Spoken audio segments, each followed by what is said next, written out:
avec un arc-en-ciel sur les paupières. Margaret, t'as de l'ombre à paupières arc-en-ciel? Peut-être. Regarde dans le tiroir de droite. Il n'y a pas de mal à vouloir être jolie? Bien sûr que non. Mais toutes ces femmes qui sont prêtes à se faire gonfler les lèvres, siliconer les seins, enlever les côtes. Arrête, ça ressemble à la dernière guerre. Ces côtes ne sont pas là pour rien, et ces mamelles non plus. Excuse-moi, mais il y a quelque chose de définitivement tordu dans une civilisation où on incite les gens à aller vers de tels extrêmes.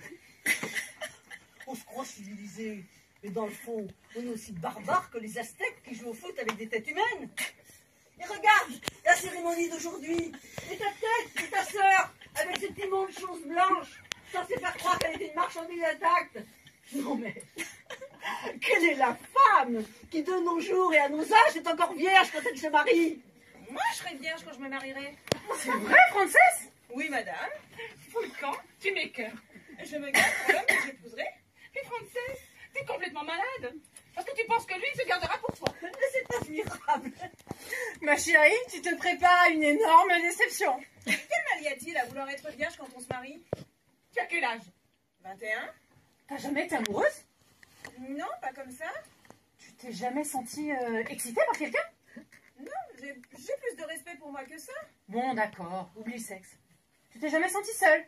Non, jamais. Parce que je porte Jésus dans mon cœur.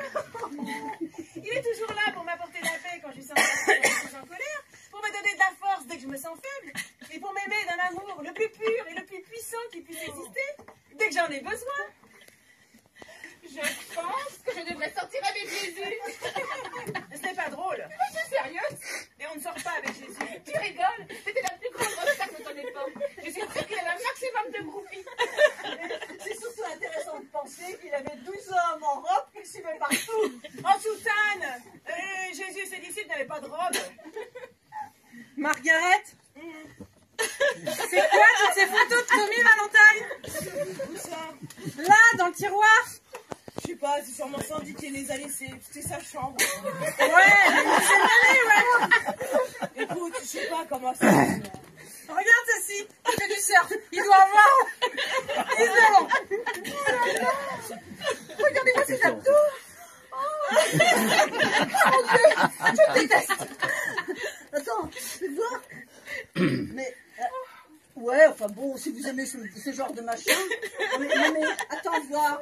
Mais ce mec est là aujourd'hui. Et il m'a dragué. Oui.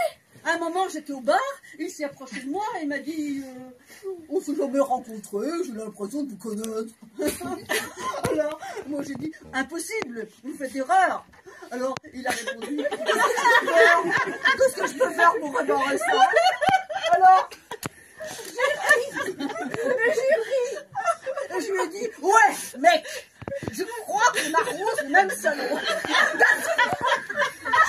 Je crois qu'on arrose le même garçon. Il manque pas d'air. Il m'a dit la même chose à moi aussi. Oui, il m'a dit qu'il se souvenait de moi de la première fois où on s'était vu chez oncle Francis et tante Kitty, et qu'il avait toujours souhaité me connaître davantage. Non. Si. Et il a été très gentil, hein. Il voulait juste... Ouais. Enfin, quel fils de pute, ouais. Non, mais il voulait seulement bavarder avec nous, tu sais. Ah, j'en suis sûre, ouais. Ce mec devrait avoir le mot emmerde tatoué sur le front comme la plus élémentaire des politesses. Rendez-vous compte, il est au mariage de son ancienne petite amie. Il a déjà dragué ou baisé chacune des demoiselles d'honneur, sauf une. C'est complètement obscène. Oui, Margaret, prépare-toi à passer la